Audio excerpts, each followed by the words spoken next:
Ողջույն սիրելիներ, պատրաստում ենք շատ համեղ պասուց տոլմա։ Անում ենք սոխառած 3-4 սոխով, նայած ինչքան նպարեղեն ենք վերցնելու։ Ես 3 միջին չափի սոխ եմ վերցրել։ Բուսական յուղը պետք է առատ լինի, որպեսզի տոլման փափուկ ստացվի։ Ինքս այդքան շատ չեմ լցրել, քանի որ քիչ չափաբաժնով եմ պատրաստում։ Կարմիր եւ սև պղպեղ ենք լցնում։ Համեմելու ենք չորացրած կանաչիներով, ռեհան, ցիտրոն, ավելացնում ենք տոմատի մածուկ։ Ասեմ, որ պասուց տոլման իմ ամենասիրելիներից լինելուց բացի նաև շատ հագեցնող է, հարուստ տարբեր վիտամիններով։ Այս ընթացքում պատկերացրեք ինչ անասելի անուշ բույր է տարածվում տանը։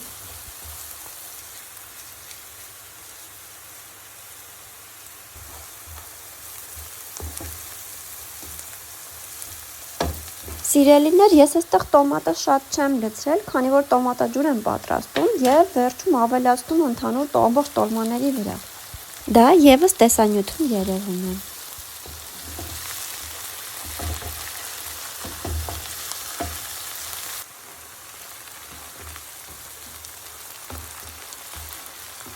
Նպարեղենից կարմիր լոբին եւ սիսեռը ես նախորոք թրջել եմ, խաշել եմ։ Հիմա հերթով ավելացնենք ընդհանուր տարայի մեջ։ Ես նպարեղենից վերցրել եմ ամենքից 100-150 գրամ, միայն բրինձն եմ շատ քիչ ավելացրել, 2-3 ճաշի գթալ։ Ասեմ, որ բլղուրը նույնպես նախապես թրջել եմ։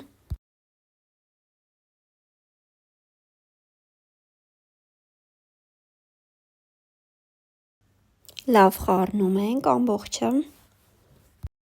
Եվ չմոռանանք իհարկե ավելացնել աղ։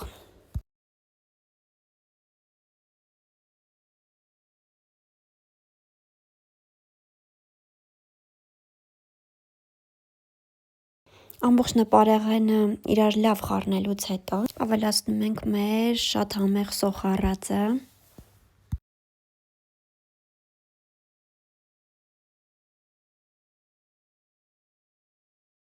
Իհարկե նորից մի լավ խառնում ենք, որպեսզի ամբողջը միասեռ դառնա, համերը բոլորը խառնվեն։ Եվ դրանից հետո ես թողել եմ այս զանգվածը մի քանի րոպե, մի 10 րոպե հանգստանա։ Տեսեք, թե ինչ գունավոր, գեղեցիկ ու ախորժաբեր միջուկ ենք ստացել։ Արդեն ժամանակն է կաղամբի լիստերը բացել։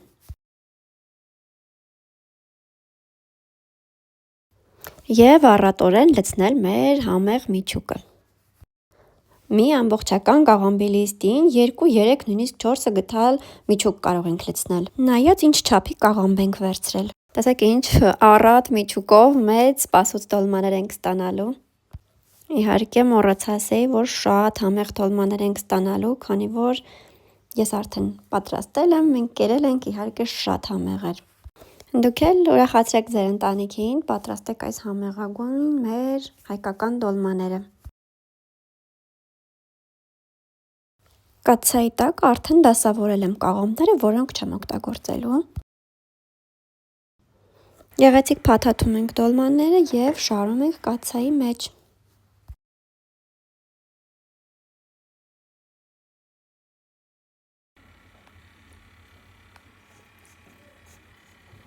Ամբողջը դասավորելուց հետո տոմատի մածուկը բացում ենք ջրով, ավելացնում ենք տոլմաների վրա, որպեսզի տոլմաները գեղեցիկ տեսք ունենան։ Տոլմաների արանքները կամ երեսին կարող ենք թթու շլորի ճիր դնել, սակայն ես չունեմ եւ չեմ դրել։ Այն եւս շատ գեղեցիկ համ է տալիս պասուց տոլմային։ Այստեղ ավելացնում եմ ջուրային քան մինչև ծածկի տոլմաները։ Ափսեով ծածկում ենք, ուղարկում եփվելու։ Տեսեք ինչ գեղեցիկ ու ախորժելի են ստացվել։ Եփելիս երբ սկսում է եռ գալ, ես կրակը շատ թուլացնում, դանդաղեցնում եմ ու մարմանդ կրակի վրա եփում եմ երկար, մոտ 1 ժամից ավել։ Այսպես եփված նպարեղենից ոչ մեկը հում չի մնում եւ հակառակը բերանում հալչում է միայն։ Այնպես որ խորհուրդ եմ տալիս, պատրաստեք սիրով, հավեսով եւ վայելեք ամբողջ ընտանիքով։ Բարի ախորժակ։